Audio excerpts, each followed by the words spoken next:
L'exploitation de la germinière, qui sert de support pédagogique aux différentes formations de l'établissement, est typique d'une exploitation sartoise. On retrouve 3 ateliers. Un atelier vache laitière, donc pour lequel on a 70 vaches laitières Primolstein qui sont traites avec un robot de traite. On livre le lait à Sodial. La stabulation est de 2014. On trouve des logettes, 2 aires d'exercice raclées, séparation lisier-fumier et un accès au pâturage quand la saison le permet. Donc sur 15 hectares découpés en 20 paddocks.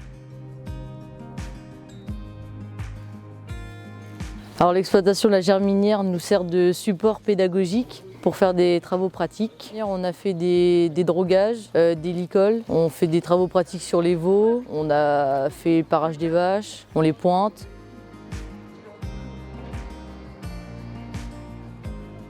On trouve également un atelier de poulets de louée, donc label rouge.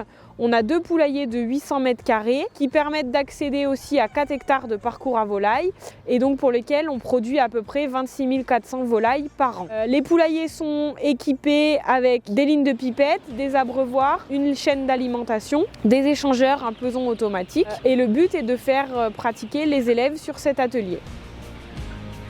Alors dans le poulailler, on fait le vide sanitaire, le paillage, on met le matériel pour accueillir les volailles, tout ce qui est radiant, abreuvoir, on descend les chaînes d'alimentation, on met des béquets. Pendant la période du lot, on fait tout ce qui est vaccin. Et puis on retrouve ensuite l'atelier culture et surface fourragère. Donc on a 120 hectares de surface agricole, découpés sur 2 sites, 50 hectares sur le site de Rouillon et 70 hectares sur le site d'Aigné, sur lesquels on pratique l'agroécologie et l'agriculture de conservation des sols depuis 2014. Donc on a une rotation longue sur 9 ans avec 4 ans de luzerne en tête de rotation. On a du colza associé, on fait des couverts végétaux entre chaque culture et on travaille le moins possible le sol. Dans ma formation sur le site de la germinière, on va avoir tous les ans au moins une parcelle de blé et une parcelle de maïs où on va venir à différentes périodes de l'année pour étudier les stades, les opérations culturales qui vont être faites. Du coup, on va également utiliser les données de l'exploitation d'un point de vue technico-économique. On a mis un projet d'agroforesterie en place avec des premières plantations en 2016 sur les pâturages des vaches laitières. Le but étant d'apporter de l'ombre aux animaux, de créer un corridor écologique, d'intégrer le bâtiment dans le paysage. Et en 2017, on a aussi planté des arbres dans les parcours à volailles. Donc on a à peu près 1000 arbres sur 12 hectares qui ont été plantés à la germinière.